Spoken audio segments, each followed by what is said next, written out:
Kalikotings! For today's video mga katings, 7.5 TR na aircon yung titirahin natin. Nasunog yung breaker. Ayan, tinignan namin, binuksan kung may problema yung loob. Pero okay naman. At wala namang problema.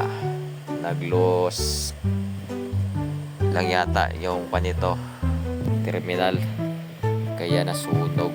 Ayan sa gitna. Sunog na sunog mga katings. At ito yung ipapalit natin. Ayan, bago na yan. Ayan, o, kita nyo naman. Sunog na sunog yung gitna. Wala namang problema yung dito eh. Okay naman.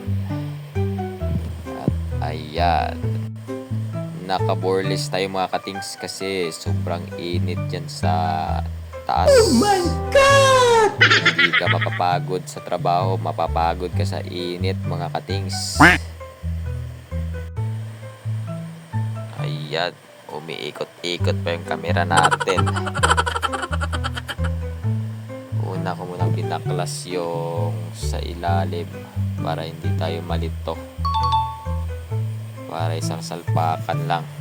3 wire lang naman yung ilalim niyan, pati yung sa taas.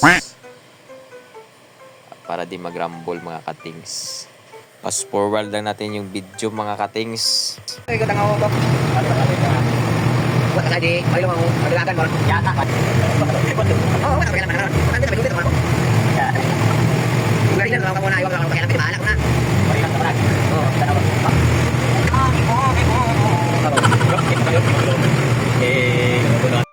At ayan na yung finished product natin mga katings. Naikabit na natin yung bagong breaker at naputol na rin natin yung sunog na wire. Sana all. Bali, okay na yan mga katings. Sinik ko na rin yung magnetic contactor para sure tayo na walang problema dyan. Okay na yan mga katings.